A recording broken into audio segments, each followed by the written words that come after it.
Hello friends. Welcome to Satish academy online. Friends, history में हम पढ़ रहे हैं प्राचीन भारत का इतिहास। और इस प्राचीन भारत के इतिहास में मैं आज फिर से आपके सामने प्रस्तुत हूँ एक नए टॉपिक के साथ। और हमारा आज का टॉपिक है जैन धर्म। तो फ्रेंड्स, इस जैन धर्म को हम बिल्कुल उसी तर्ज पर पढ़ेंगे जिस तर्ज पर हमने पिछली क्लास में बौद्ध धर्म को पढ़ा और उससे पिछली क्लास में हमने वैदिक धर्म को पढ़ा। तो फ्रेंड्स, चलिए शुरुआत करते हैं हम अपनी आज की क्लास की। और आज की क्लास का टॉपिक है जैन धर्म। तो फ्रेंड्स, सबसे पहले हम इसकी पृष्ठभूमि जानते हैं। आखिर क्या कारण रहे कि जैन धर्म बहुत तेजी से उभर कर सामने आया। हालांकि हम जानते हैं कि जो जैन धर्म है बहुत प्राचीन धर्म था, लेकिन उत्तर वैदिक काल के समय में जैन धर्म बहुत तेजी से उभरा और बौद्ध धर्म भी बहुत तेजी से उभरा। हालांकि बौद्ध धर्म का तो जन्म हुआ, लेकिन जो जैन धर्म था वो अपने आप में बहुत तेजी से उभर कर सामने आया। और उसके जो 24वें तीर्थंकर थे भगवान महावीर स्वामी, उन्होंने बहुत बढ़ चढ़कर इस धर्म का प्रचार प्रसार किया और लोगों ने भी बढ़ चढ़कर इस धर्म को अपनाना शुरू किया। बात करें कारणों की, वो कौन से कारण थे जिसके कारण जैन धर्म बौद्ध धर्म दोनों बहुत प्रचलित हुए उस समय। तो फ्रेंड्स, जैसे कि हम जानते हैं उत्तर वैदिक काल के अंत में जो आडंबर था, जो पाखंड था और जो कर्म कांड था वो बहुत ज्यादा बढ़ चुका था। यज्ञ प्रणाली बहुत जटिल हो चुकी थी और जो वर्ण व्यवस्था थी वो भी बहुत कठोर हो चुकी थी। जैसे कि हम जानते हैं पूरे समाज को उत्तर वैदिक काल में 4 वर्णों में बांट दिया था। वो 4 वर्ण कौन कौन से थे? ब्राह्मण, क्षत्रिय, वैश्य और शूद्र। तो इसमें जो सबसे निचले स्तर का वर्ण था जिसको शूद्र कहा गया, उसको किसी भी तरह के धार्मिक क्रियाकलापों में शामिल होने की अनुमति नहीं थी। और सिर्फ शूद्र को ही नहीं, बल्कि जो महिलाएं थी, चाहे वो किसी भी वर्ण की महिलाएं हों, चाहे वो ब्राह्मण की हो, क्षत्रिय की हो, वैश्य की हो या शूद्र की हो, किसी भी महिला को, किसी भी वर्ण की महिला को धार्मिक कार्यों में शामिल होने की अनुमति नहीं थी। और फ्रेंड्स, इसके अलावा हमने देखा धार्मिक कार्यों में हिंसा और पशु बलि को भी बढ़ावा मिलने लगा। और फ्रेंड्स, इसके अलावा कुछ आर्थिक कारण भी थे। जैसे कि उस काल में कुछ व्यापारिक वर्ग उभर कर सामने आए। उन व्यापारिक वर्गों को हम वैश्य कहते हैं। तो वो व्यापारिक वर्ग नहीं चाहता था कि बलि और यज्ञ पर वो अपनी जो आमदनी है या अपनी जो आजीविका का कुछ जो उसका पैसा है वो इन पर खर्च करे। तो वो व्यापारिक वर्ग चाहता था कोई ऐसा ऐसा कोई धर्म हो जो नैतिकता पर आधारित हो या दान पर आधारित हो। तो फ्रेंड्स, उसी समय भगवान महावीर जो जैन धर्म के 24वें तीर्थंकर हैं, उन्होंने दान और नैतिकता के आधार पर इस जैन धर्म का प्रचार प्रसार करना शुरू किया और लोगों ने इस धर्म को बहुत बड़ी संख्या में अपनाना शुरू किया। तो फ्रेंड्स, ये थी हमारी पृष्ठभूमि जैन धर्म की। अब बात करते हैं जैन धर्म की उत्पत्ति और संस्थापक कौन कौन रहे। तो सबसे पहले मैं आपको बताना चाहता हूं कि जो जैन धर्म है उसमें टोटल 24 तीर्थंकर हुए। जैन धर्म की परंपरा 24 तीर्थंकों पर आधारित है। और जो पहले तीर्थंकर हुए उनका नाम था ऋषभ देव। और इन ऋषभ देव को आदिनाथ भी कहा जाता है। इनकी चर्चा हमें ऋग्वेद में भी मिलती है। और फ्रेंड्स, जैन धर्म के जो अंतिम तीर्थंकर हुए उनका नाम है भगवान महावीर स्वामी। और इनका जो जीवन काल है वो 599 ईसा पूर्व से 527 ईसा पूर्व तक माना गया है। और फ्रेंड्स, ये जो भगवान महावीर स्वामी थे, इनका जन्म वैशाली गणराज्य के क्षत्रिय लिच्छवी वंश में हुआ। और इन्होंने 30 वर्ष की आयु में गृह त्याग कर लिया, अर्थात संन्यास ले लिया। और फ्रेंड्स, 30 वर्ष के बाद जब इन्होंने गृह त्याग किया, उसके बाद 12 वर्ष की कठिन साधना के बाद इनको कुंडग्राम अर्थात बिहार के निकट एक नदी है जिसका नाम है रिज्जूपालिका नदी, उसके किनारे साल वृक्ष के नीचे इनको कैवल्य प्राप्त हुआ। ये कैवल्य का मतलब क्या है? कैवल्य का मतलब है मोक्ष। इस मोक्ष को जैन धर्म में कैवल्य कहा जाता है।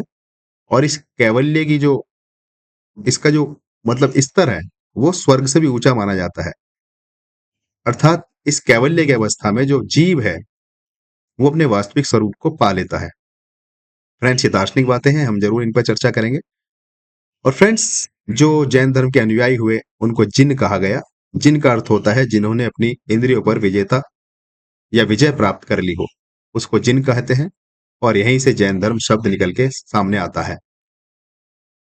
अब फ्रेंड्स, बात करते हैं महावीर के उपदेश। जो भगवान महावीर है उन्होंने क्या क्या उपदेश दिए।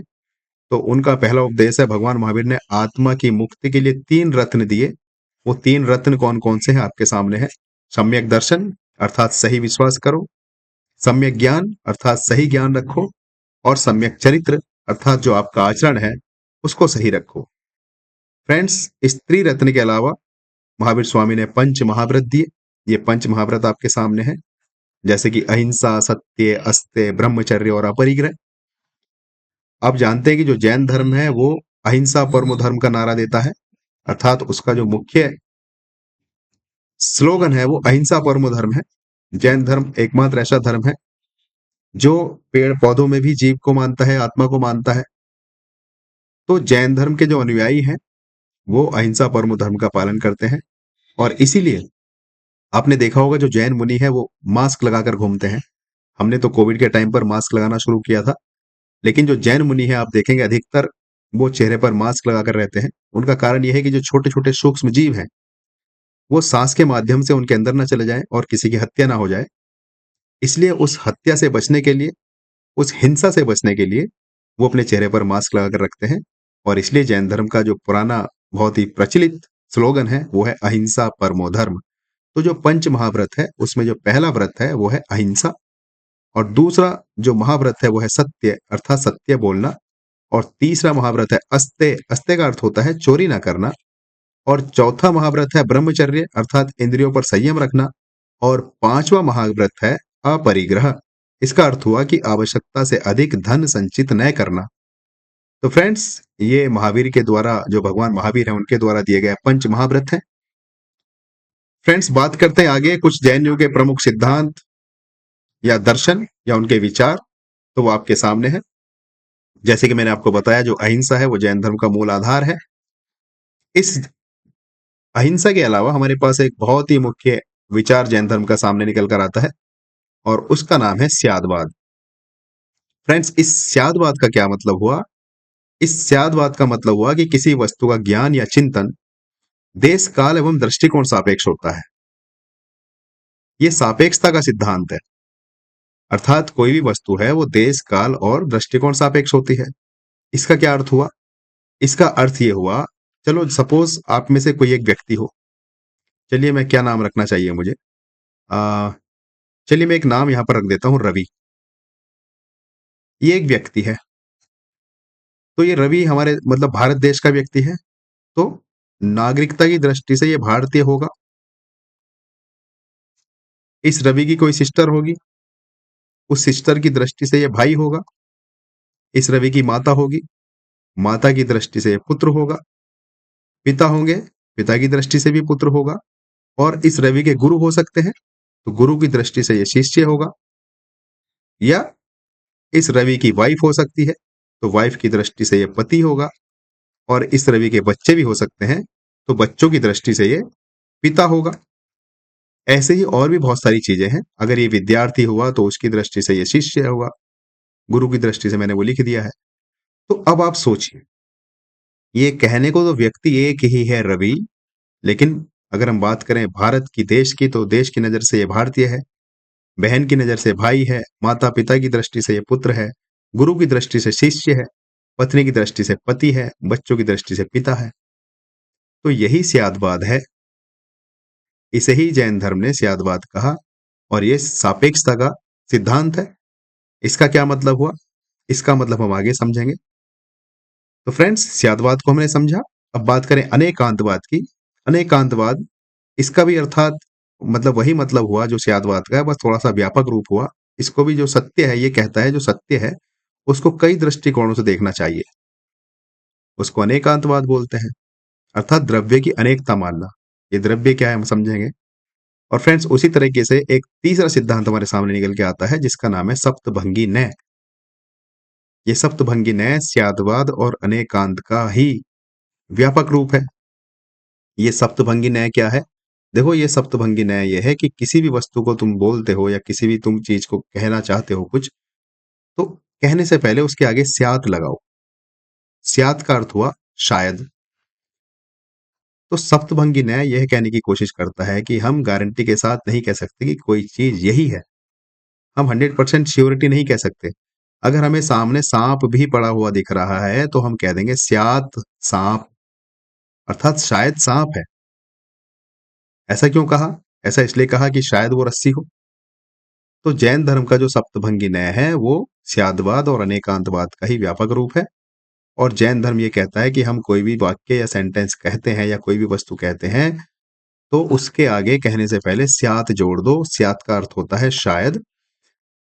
तो फ्रेंड्स इसने कहा कि 7 तरह से हम वाक्य को बोल सकते हैं। वो कौन-कौन से 7 वाक्य हो सकते हैं? देखो, स्यात् अस्ति च,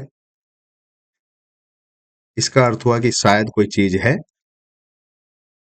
दूसरा तरीका हुआ स्यात् नास्ति च, इसका अर्थ हुआ कि शायद कोई चीज नहीं है। और तीसरे तरह से हम बोल सकते हैं स्यात् अस्ति च न्यास्ति च, स्यात् अस्ति च और नास्ति च। इसका अर्थ हुआ कि एक दृष्टि से कोई वस्तु है भी और नहीं भी। और फ्रेंड्स चौथी जो बात इसने कही कि चौथे तरीके से जो हम वाक्य को बोल सकते हैं वो बोल सकते हैं स्यात् अस्ति च अव्यक्तम च, कि कोई वस्तु है लेकिन उसको हम वर्णन नहीं कर सकते।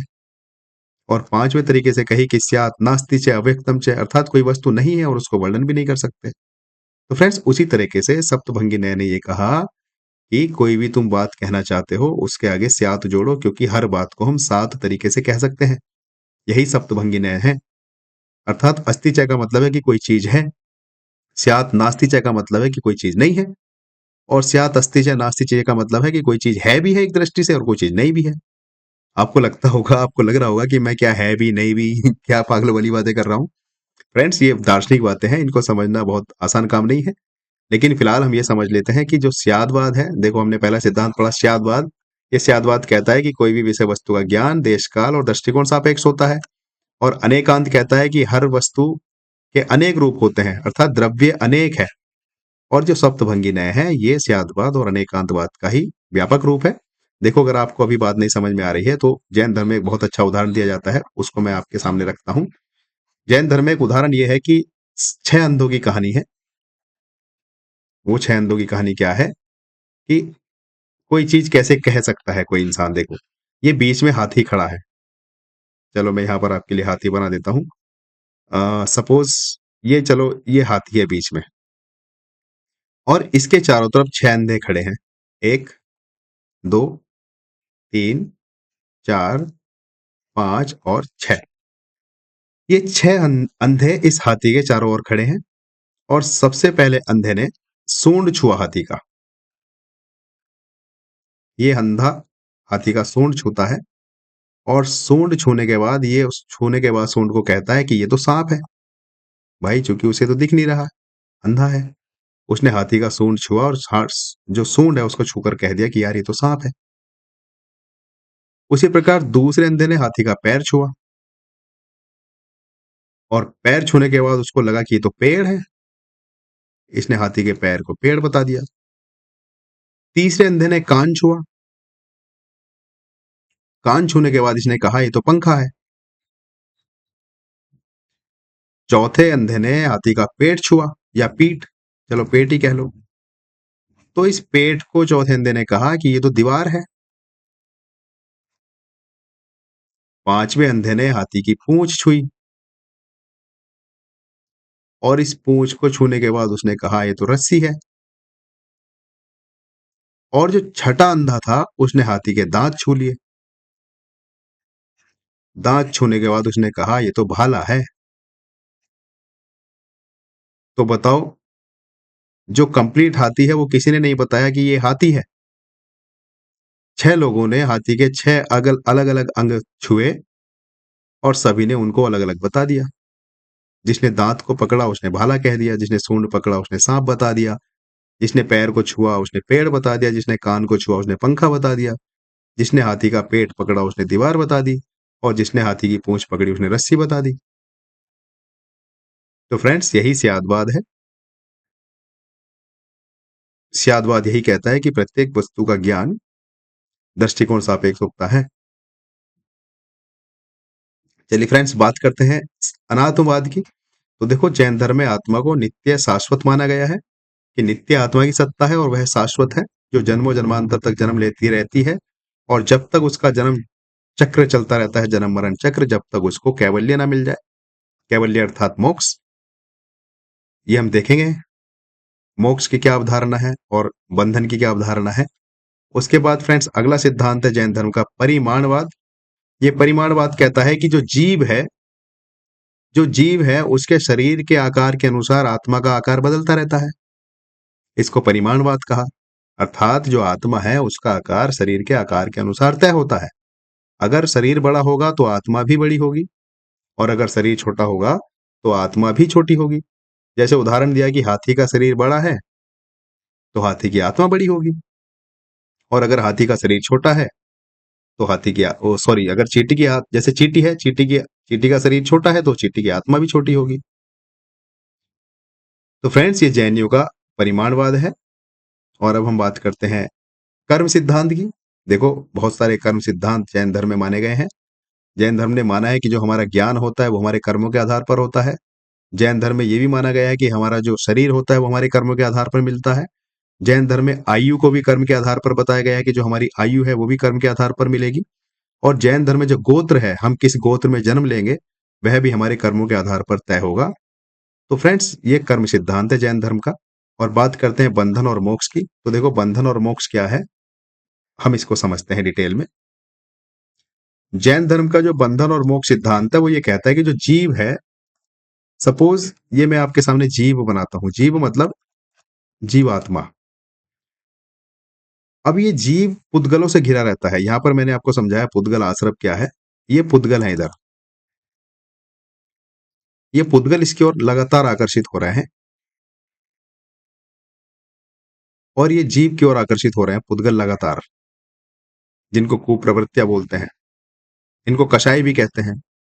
तो ये जीव इन कुप्रवृत्तियों से ग्रसित हो जाता है। ये कुप्रवृत्तियां कौन कौन सी है, जैसे कि लोभ हो गया, लालच हो गया, मोह हो गया, माया हो गया।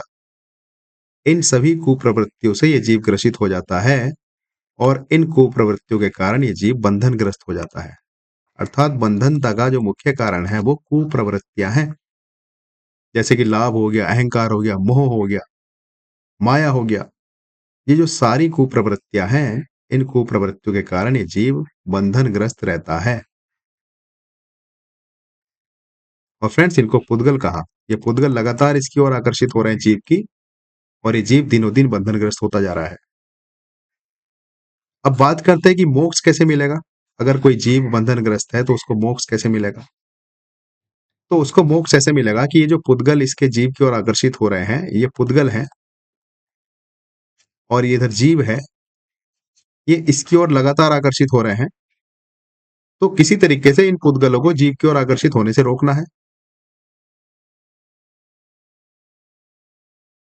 अगर हम ये जो पुद्गल है जीव की ओर आकर्षित होने से रोक लेंगे, और फिर जो पुद्गल हमारे अंदर आ गए हैं उनको बाहर निकालना है। अगर ये दोनों काम हम कर लेंगे तो हमें मोक्ष मिल जाएगा। तो फ्रेंड्स, मैं सामान्य भाषा में कहूं, जो इंसान है, जो कषाय है, जो कुप्रवृत्तियां हैं, अगर वो उनको रोक ले और जो कुप्रवृत्तियां उसके अंदर पहले से ही हैं उनको बाहर निकाल दे, तो जीव को मोक्ष मिल जाएगा। तो देखो, ये जो आश्रव है इसका मतलब होता है, जो कुप्रवृत्तियां हैं वो भीतर प्रवाह होती हैं उसको आश्रव कहते हैं। और जो निर्जरा है, निर्जरा का मतलब है जो कुप्रवृत्तियां हमारे अंदर चली गई है जीव के अंदर, उनको नष्ट करना निर्जरा है। तो जो कुप्रवृत्तियां हैं उनका जो निर्जरा हम कर लें तो हमें मोक्ष प्राप्ति हो जाएगी। और मोक्ष प्राप्ति का मतलब है कैवल्य प्राप्ति। और कैवल्य प्राप्ति का मतलब हुआ कि जो जीव का वास्तविक रूप है उसमें वह पहुंच जाता है। तो फ्रेंड्स, ये कुछ सिद्धांत जैन धर्म के मैंने आपको समझाए। अब बात करते हैं जो महावीर के समय की जो परिस्थितियां थी वो क्या थी। देखो, जो भगवान महावीर थे उनके समय में 16 महाजनपदों का जिक्र मिलता है। और उन 16 महाजनपदों में जो मगध साम्राज्य था वो, और जो वैशाली था उसका प्रभुत्व था। ये 16 महाजनपद हम पढ़ेंगे आगे जल्दी ही। हम शैव धर्म और वैष्णव धर्म पढ़ने के बाद 16 महाजनपदों में आ जाएंगे। तो जो महावीर स्वामी है उनके समय मगध और वैशाली का प्रभुत्व था। और महावीर स्वामी के समय में ही एक बहुत बड़े दार्शनिक हुए हैं जिनका नाम है मक्खली पुत्र गोशाल, जिन्होंने आजीवक संप्रदाय की स्थापना करी। और ये आजीवक संप्रदाय क्या था, ये भाग्यवाद या नियतिवाद में विश्वास करता है, जो यह मानता है कि हमारे जीवन में सब कुछ पहले से ही फिक्स होता है। इसने नियतिवाद की स्थापना करी मक्खलीपुत्र गोशाल ने। और ये जो मक्खलीपुत्र गोशाल हैं ये भगवान महावीर स्वामी के समकालीन थे। और इन्होंने कुछ वर्ष महावीर स्वामी के साथ में कुछ तपस्या भी करी। तो किसी किसी परीक्षा में डायरेक्ट प्रश्न आता है, मक्खली पुत्र गोशाल किसके समकालीन थे? भगवान महावीर के। और इन्होंने कौन से संप्रदाय की स्थापना करी? मक्खली गोशाल ने आजीवक संप्रदाय की स्थापना करी। यह आजीवक संप्रदाय के जो संस्थापक थे वो मक्खली पुत्र गोशाल थे। चलिए फ्रेंड्स, बात करते हैं थोड़ा सा विस्तार जैन धर्म का कैसे हुआ, किसने किया। तो देखो, जो मौर्य वंश हम पढ़ेंगे, मौर्य सम्राट चंद्रगुप्त मौर्य, आपने सुना होगा चाणक्य का नाम। उन चाणक्य ने चंद्रगुप्त मौर्य को तैयार किया था, और जो हमारे भारत का पहला राष्ट्रीय शासक कहलाया चंद्रगुप्त मौर्य। तो उन चंद्रगुप्त मौर्य ने अपने जीवन के अंतिम समय में जैन धर्म को स्वीकार कर लिया था। और एक जैन मुनि थे भद्रबाहु, जो इनके गुरु थे चंद्रगुप्त मौर्य के। इन भद्रबाहु के साथ इन्होंने कर्नाटक के श्रवण बेलगोला में संलेखना करके अपने जीवन को समाप्त कर लिया। ये संलेखना क्या है? देखो फ्रेंड्स, संलेखना या कायाक्लेश या संथारा, इसके कई सारे नाम है, 3-4 नाम है।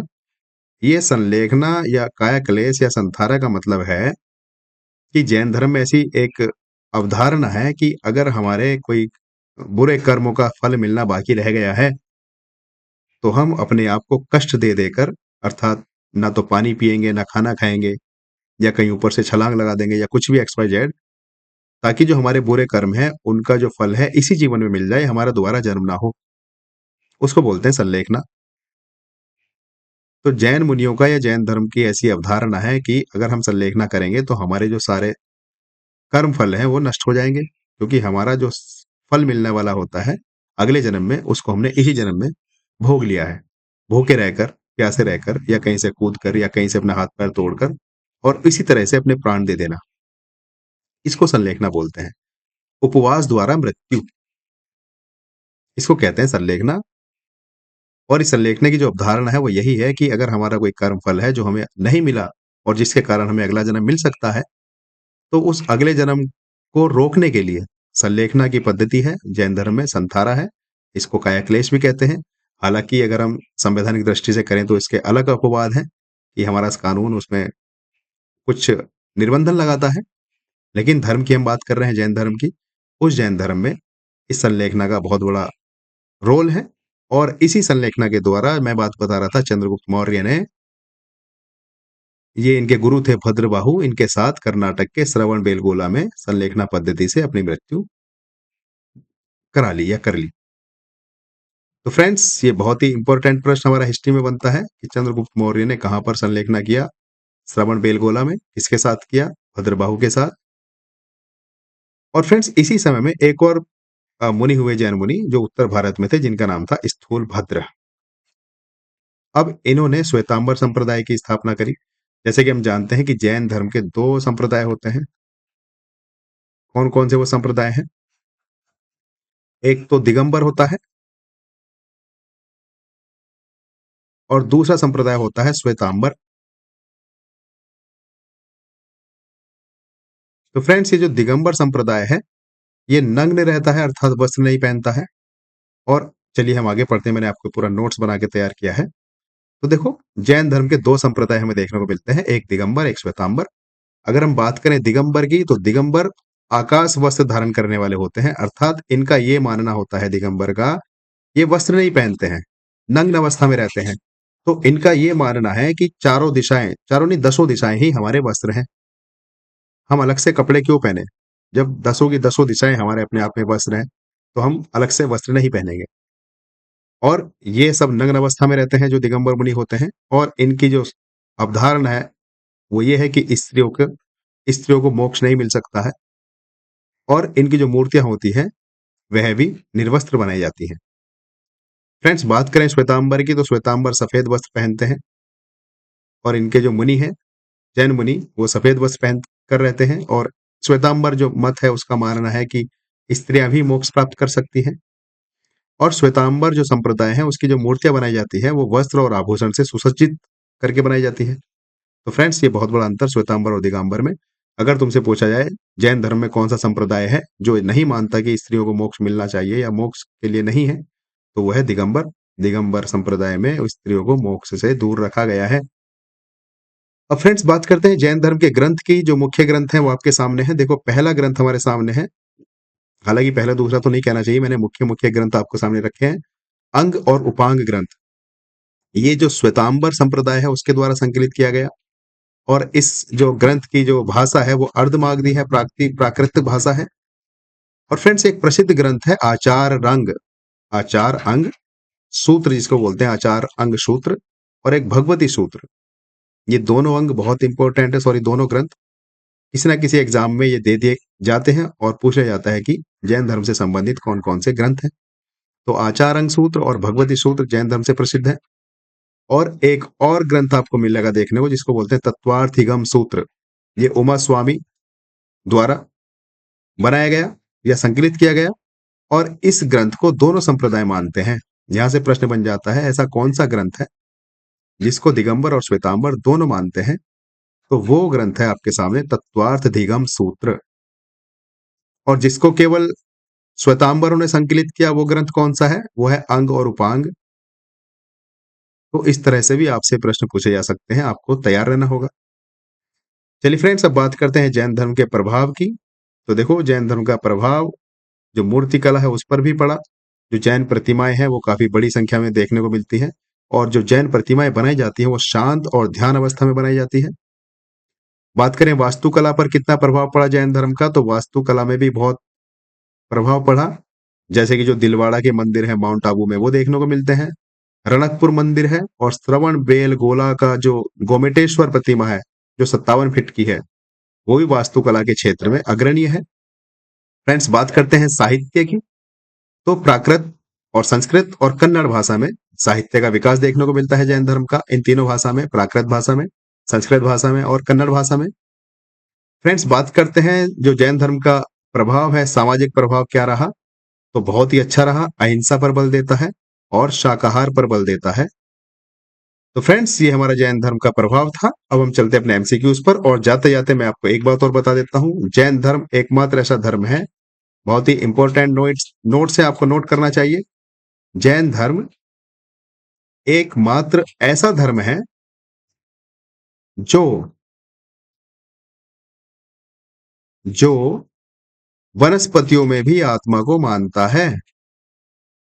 वनस्पतियों में भी आत्मा को मानता है, पेड़ पौधों में भी आत्मा को मानता है। आपसे डायरेक्ट किसी ना किसी एग्जाम में ये प्रश्न पूछ लिया जाता है, आत्मा को मानता है। फ्रेंड्स, ये बात आपको कहीं नोट कर लेनी चाहिए। जैन धर्म एकमात्र ऐसा धर्म है हमारे भारत का जो यह मानता है कि वनस्पतियों में भी आत्मा होती है, जल में भी आत्मा होती है, पेड़ पौधों में भी आत्मा होती है। और इसने जीव को 2-3 पार्ट्स में डिवाइड किया, जैसे कि जीव और अजीव, फिर अस्थिकाय, अनस्थिकाय, बद्ध जीव, त्रस्त जीव, बहुत सारे जीवों में इसने इसको वर्गीकृत किया। तो अगर कभी किसी प्रश्न में आपको देखने को मिल जाए कि कौन सा ऐसा धर्म है जो वनस्पतियों में भी आत्मा को मानता है, तो वो धर्म है जैन धर्म। तो चलिए फ्रेंड्स, इतना कंटेंट आपके लिए काफी है जैन धर्म से संबंधित। अब हम चलते हैं अपने एमसीक्यूज पर। तो पहला एमसीक्यू आपके सामने ये रहा कि जैन धर्म के 24वें तीर्थंकर कौन थे, बताइए। बहुत ही आसान सा प्रश्न है। तो जैन धर्म के जो 24वें तीर्थंकर हुए वो महावीर हुए, ऑप्शन नंबर बी। और बात करें क्वेश्चन नंबर 2 की, क्वेश्चन नंबर 2 में हमसे पूछा गया है भगवान महावीर स्वामी का जन्म किस गणराज्य में हुआ, तो बताइए कौन से गणराज्य में हुआ। मल्ली में हुआ, वज्जी में हुआ, या वज्जी, ऑप्शन नंबर बी। चलिए फ्रेंड्स, प्रश्न नंबर 3 की ओर चलते हैं। प्रश्न नंबर 3 हमसे पूछा गया है महावीर को ज्ञान कहाँ प्राप्त हुआ, तो बताइए कहाँ प्राप्त हुआ। पावा में नहीं, राजगृह में नहीं, कहां पर प्राप्त हुआ, रिज्जू पालिका नदी के किनारे, जो कुंड गांव में है, बिहार में, कुंड गांव के पास। श्रवण बेलगोला में तो जो चंद्रगुप्त मौर्य और भद्रबाहु थे, उन्होंने संलेखना पद्धति से अपने प्राण गंवाए थे। तो हमारा जो क्वेश्चन नंबर 3 है उसका उत्तर हो जाएगा option number C. Friends, question number 4 की बात करें, महावीर ने अपने जीवन के कितने वर्ष गृहस्थ जीवन में बिताए, तो बताइए कितने वर्ष बिताए। 30 वर्ष बिताए, क्योंकि 30 वर्ष की अवस्था में उन्होंने गृह त्याग किया था। प्रश्न नंबर 5 की बात करते हैं, महावीर के ज्ञान प्राप्ति के बाद उनका उपनाम क्या पड़ा, तो बताइए उनका उपनाम क्या पड़ा जब उन्हें ज्ञान प्राप्त हो गया, तो उनका उपनाम पड़ा जिन, अर्थात जिसने इंद्रियों पर विजय प्राप्त कर ली हो उसको जिन कहते हैं। और यहीं से हमारा जैन धर्म निकल के आता है। इस जिन शब्द से ही जैन धर्म बाहर निकल के आता है, और जिन का अर्थ होता है जिसने इंद्रियों पर विजय प्राप्त कर ली हो। चलिए फ्रेंड्स, प्रश्न नंबर 6 की ओर चलते हैं। प्रश्न नंबर 6 में हमसे पूछा गया है, जैन धर्म के अनुसार मोक्ष प्राप्ति का मार्ग कौन सा है? तो बताइए, मोक्ष प्राप्ति का मार्ग कौन सा है जैन धर्म के अनुसार? पंचशील, ये तो बौद्ध धर्म का है। अष्टांगिक मार्ग भी बौद्ध धर्म का है। त्रिरत्न, देखो ये जो ब्रह्मचर्य है, ये पंच जो शील है, जो पंच महाव्रत है, सॉरी, उनका पांचवा एक महाव्रत है ये। जैसे कि मैंने आपको बताया था, अस्ते, अपरिग्रह, ब्रह्मचर्य, अहिंसा, सत्य, वो पंच महाव्रत हैं। तो ये उसका हिस्सा है ब्रह्मचर्य। लेकिन हमसे पूछा गया है कि मोक्ष प्राप्ति का मार्ग बताओ। तो मोक्ष प्राप्ति का मार्ग है त्रिरत्न, जिसमें सम्यक ज्ञान, सम्यक चरित्र, याद आया? चलिए क्वेश्चन नंबर 7 की ओर चलते हैं। क्वेश्चन नंबर 7 हमसे पूछा है, पंच महाव्रत में कौन सा शामिल नहीं है? बताइए कौन सा शामिल नहीं है? देखो, अहिंसा है, सत्य भी है, अस्त्य भी है, मैत्र नहीं है, अपरिग्रह है और ब्रह्मचर्य है। मैत्र नहीं है तो ऑप्शन नंबर डी हो जाएगा हमारा सही आंसर क्वेश्चन नंबर 7 का। फ्रेंड्स, प्रश्न नंबर 8 में हमसे कहा गया है, अनेकांतवाद का तात्पर्य क्या है? तो अहिंसा है क्या? बिल्कुल नहीं है। अनेकांतवाद का तात्पर्य है कि द्रव्य की अनेकता।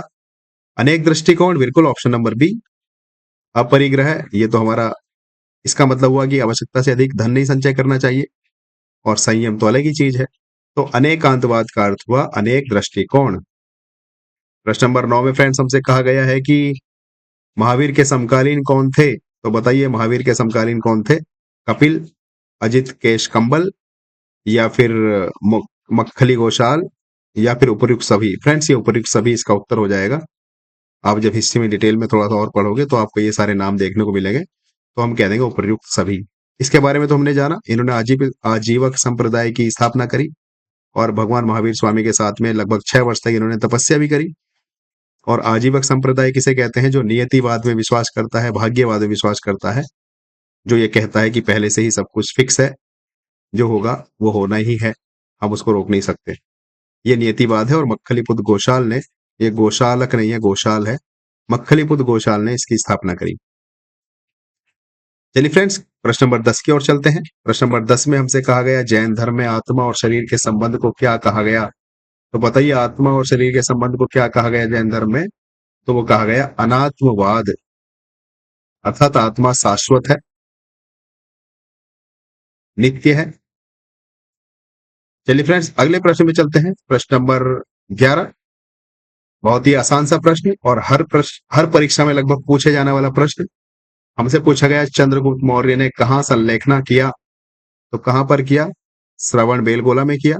किसके साथ किया? भद्रभाव के साथ किया। चलिए प्रश्न नंबर 12 में चलते हैं। जैन धर्म के प्रथम तीर्थंकर बताइए कौन थे? तो इसको भी बताना पड़ेगा क्या? ऋषभ देव जी हमारे जैन धर्म के प्रथम तीर्थंकर। और प्रश्न नंबर 13, जैन धर्म के किस सिद्धांत को स्यादवाद कहते हैं? तो बताइए किस सिद्धांत को स्यादवाद कहेंगे? मैंने आपको भी डिटेल में समझाया था। तो जो जैन धर्म का जो ऑप्शन नंबर सापेक्ष, भाई सापेक्षता का सिद्धांत है ना, प्रत्येक वस्तु का ज्ञान दृष्टिकोण सापेक्ष होता है, तो सापेक्षता का सिद्धांत है। जैसे मैंने आपको उदाहरण दिया रवि का, कि रवि भारत की दृष्टि से भारतीय है, पिता की दृष्टि से पुत्र है, गुरु की दृष्टि से शिष्य है, पिता की पत्नी की दृष्टि से पति है, बच्चों की दृष्टि से पिता है। तो ये सापेक्षता का सिद्धांत है, स्यादवाद। चलिए फ्रेंड्स, क्वेश्चन नंबर 14 की ओर चलते हैं। क्वेश्चन नंबर 14 हमसे कहा गया है, जैन धर्म के मूल ग्रंथ किस भाषा में है? तो बताइए, जैन धर्म के जो मूल ग्रंथ है वो किस भाषा में है? तो जो अर्धमागधी प्राकृत भाषा है, मैंने आपको इसको बताया था, वो जैन धर्म के मूल ग्रंथ इस भाषा में है। जैन धर्म में जिन का क्या अर्थ हुआ? तो जिन का अर्थ क्या होता है? जिसने विजेता या इंद्रियों पर विजय प्राप्त कर ली हो, जिसको हम कह सकते हैं विजेता। क्वेश्चन नंबर 16 में हमसे फ्रेंड्स पूछा गया, महावीर ने कितने वर्ष तपस्या की? तो बताइए कितने वर्ष महावीर ने तपस्या की? 12 वर्ष तक की। इसमें किसी को समस्या है क्या? क्वेश्चन नंबर 17 हमसे कहा गया, दिगंबर संप्रदाय के मुनि कैसे रहते हैं? तो बताइए, सफेद वस्त्र कौन पहनता है? ये तो श्वेतांबर पहनते हैं, नग्न अवस्था में रहते हैं, बिल्कुल। और ये पीले केश धारण, ये तो उनका कोई मतलब नहीं है। तो जो दिगंबर संप्रदाय है वो नग्न अवस्था में रहता है, option number B. Question number 18 में हमसे पूछा गया है, श्वेतांबर संप्रदाय की विशेषता क्या है? तो देखो, जो संप्रदाय है वो नग्न अवस्था में रहते हैं क्या? नहीं, वो तो दिगंबर रहते हैं। स्त्रियों का मोक्ष असंभव है, ये तो दिगंबर मानता है। सफेद वस्त्र पहनते हैं, बिल्कुल। केवल तपस्या करते हैं, ये तो हो सकता है, पर केवल केवल तो नहीं, और भी बहुत सारे काम करते हैं। तो हमसे यहाँ पर मेन प्रश्न पूछा गया, श्वेतांबर संप्रदाय की विशेषता, तो उसका विशेषता है सफेद वस्त्र पहनना। चलिए फ्रेंड्स, क्वेश्चन नंबर 19 की बात करते हैं। क्वेश्चन नंबर 19 में हमसे कहा गया, जैन धर्म का वह ग्रंथ जिससे दोनों संप्रदाय मानते हैं। ऐसा कौन सा ग्रंथ है जिसे दोनों संप्रदाय मानते हैं जैन धर्म का? हमें वो ग्रंथ बताना है। तो बताइए ऐसा कौन सा ग्रंथ है जिसको दोनों संप्रदाय मानते हैं? वो ग्रंथ हो जाएगा हमारे पास ऑप्शन नंबर बी, तत्वार्थधिगम। मैंने बहुत डिटेल में भी इसको समझाया था आपको। तो वो ग्रंथ है तत्वार्थधिगम। ये एकमात्र ग्रंथ, एकमात्र तो नहीं कहना चाहिए मुझे, और भी हो सकता है, लेकिन जो श्वेतांबर और दिगंबर है दोनों इसको मानते हैं। चलिए फ्रेंड्स, अगले प्रश्न पर चलते हैं, प्रश्न नंबर 20। और इसमें कहा है, महावीर का निर्वाण कहाँ हुआ था? तो बताइए महावीर का निर्माण कहाँ हुआ? तो महावीर का निर्माण हुआ पावा, जिसको पावापुरी बोलते हैं। देखो, ये राजगृह, वैशाली और पाटलिपुत्र, ये गौतम बुद्ध से संबंधित है। चलिए आगे चलते हैं, क्वेश्चन नंबर 21 में, अनात्मवाद का क्या तात्पर्य है, ये बताना है। तो अनात्मवाद का तात्पर्य क्या है? देखो, आत्मा नश्वर है, ये तो नहीं है, आत्मा नहीं है, ये भी नहीं है, शरीर आत्मा है, ये भी नहीं है, शरीर आत्मा है, ये तो चार्वाक का सिद्धांत है। जब आप चार्वाक को पढ़ेंगे, चार्वाक ने किसी आत्मा को नहीं माना, उसने कहा शरीर ही आत्मा है। उसने देहात्मवाद का सिद्धांत दिया, जो हमारी देह है वही आत्मा है, चैतन्य स्वरूप शरीर ही आत्मा है। और जो बौद्ध धर्म है, उसने अनात्मवाद की बात करी, अनित्यवाद की। आत्मा है लेकिन अनित्य है। और ये जो है जैन धर्म, ये अनात्मवाद की बात करता है। इसका मतलब हुआ कि आत्मा शाश्वत है। चलिए फ्रेंड्स, प्रश्न नंबर 22 की ओर चलते हैं। प्रश्न नंबर 22 हमसे पूछता है कि जैन धर्म के अनुसार आत्मा की मुक्ति किससे संबंध है, मतलब किससे संभव है? अगर जैन धर्म में आप विश्वास करते हैं और आपसे पूछा जाए, या चलिए सीधा सा सिंपल सा प्रश्न ये है कि जैन धर्म के अनुसार आत्मा की मुक्ति कैसे संभव हो सकती है, ये बताना है। तो प्रश्न नंबर 22 में बताइए आंसर क्या हो जाएगा? देखो, कर्म से, दान से, तपस्या से, त्रिरत्न से। ये त्रिरत्न कौन कौन से हैं? सम्यक ज्ञान, सम्यक आचरण, कुछ याद आ रहा है? बिल्कुल आपको याद आया होगा। चलिए प्रश्न नंबर 23 की ओर चलते हैं। प्रश्न नंबर 23 में कहा गया है, महावीर की माता का नाम बताइए क्या है? तो महावीर की माता का नाम त्रिशला। चलिए अगले प्रश्न में चलते हैं। प्रश्न नंबर 24, महावीर के पिता का नाम। तो महावीर के पिता का नाम बताइए क्या है? तो फ्रेंड्स, जो महावीर के पिता है वो सिद्धार्थ है। देखो, जो गौतम बुद्ध हैं और एक तरफ महावीर हैं, इनकी जो फैमिली है वो नाम इनके बहुत मैच होते हैं। देखो, जैसे कि महावीर के पिता का नाम सिद्धार्थ है, गौतम के बचपन का नाम सिद्धार्थ है। ऐसे दो तीन नाम हैं जो मैच होते हैं इधर उधर, तो आपको इनको चौकन्ना रहना होगा। चलिए अगले प्रश्न में पढ़ते हैं। प्रश्न नंबर 25, पार्श्वनाथ कौन से तीर्थंकर थे? फ्रेंड्स, ये भी कभी कभी पूछ लिया जाता है, पार्श्वनाथ कौन से नंबर के तीर्थंकर थे? तो ये 23वें नंबर के थे। भगवान जो महावीर हैं, उनसे पहले वाले जो तीर्थंकर थे वो पार्श्वनाथ थे। तो ये भी अच्छा प्रश्न है, इसको आप याद रखना। जो पार्श्वनाथ हैं वो 23वें नंबर के तीर्थंकर थे। चलिए फ्रेंड्स, प्रश्न नंबर 26 की ओर चलते हैं। महावीर के समय जैन मुनियों का प्रमुख केंद्र कहाँ था? हमें ये बताना है। तो बताइए महावीर के समय जो जैन मुनि थे उनका प्रमुख केंद्र कहाँ था? वैशाली था। गोमटेश्वर प्रतिमा कहाँ स्थित है? ये मैंने आपको बताया, श्रवण बेलगोला में स्थित है। क्वेश्चन नंबर 27 का आंसर हो जाएगा ऑप्शन नंबर बी। प्रश्न नंबर 28 की बात करें, महावीर का उपदेश किस भाषा में है? तो बताइए महावीर के जो उपदेश हैं वो किस भाषा में है? क्वेश्चन नंबर 28, महावीर का उपदेश प्राकृत भाषा में है। प्रश्न नंबर 28 की बात करें तो जो इनके उपदेश है वो प्राकृत भाषा में है। प्रश्न नंबर 29, जैन धर्म में मोक्ष प्राप्त आत्मा को क्या कहा जाता है? भाई, जिस आत्मा को मोक्ष मिल जाएगा उसको क्या कहेंगे? तो उसको कहेंगे हम सिद्ध पुरुष। और ये सिद्ध पुरुष लोकाकाश के सीमांत प्रदेश में निवास करता है। भाई, जैन धर्म में ये मान्यता है कि ये लोकाकाश है, लोकाकाश, और ये लोकाकाश का सीमांत प्रदेश है, यहाँ पर ये सिद्ध पुरुष निवास करते हैं। चलिए फ्रेंड्स, हमारे अंतिम प्रश्न पर चलते हैं। अंतिम प्रश्न है, महावीर को किस उपनाम से भी जाना जाता है? तो महावीर को किस उपनाम से जाना जाता है? देखो, निर्वाणक भी कहा जाता है, निर्वाणक का मतलब मोक्ष दिलाने वाला। निग्रंथ भी कहा जाता है, जिन भी कहा जाता है। तो उपरोक्त सभी हमारा उत्तर हो जाएगा ऑप्शन नंबर डी। प्रश्न नंबर 30 का आंसर ऑप्शन नंबर डी। तो फ्रेंड्स, ये मेरी तरफ से जैन धर्म कंप्लीट हुआ। मुझे पूरा विश्वास है कि आपने इनसे कुछ सीखा होगा इस क्लास से। फिर मिलूंगा किसी नई क्लास में नए टॉपिक के साथ। नया टॉपिक हमारा शैव धर्म होगा, ऑब्वियस सी बात है। तो चलिए इन्हीं शब्दों के साथ मैं आपसे विदाई लेता हूँ। तब तक आप अपना ख्याल रखना। Bye bye, take care. और फ्रेंड्स, जाते जाते एक अपील, अगर अभी तक आपने हमारा चैनल सब्सक्राइब नहीं किया तो प्लीज आप इसको सब्सक्राइब करें, और अगर आपने सब्सक्राइब कर लिया है तो इसको आप शेयर भी करें ताकि अन्य लोग भी सब्सक्राइब कर पाए। तो चलिए फ्रेंड्स, इन्हीं शब्दों के साथ मैं आपसे विदाई लेता हूँ। Take care, bye bye.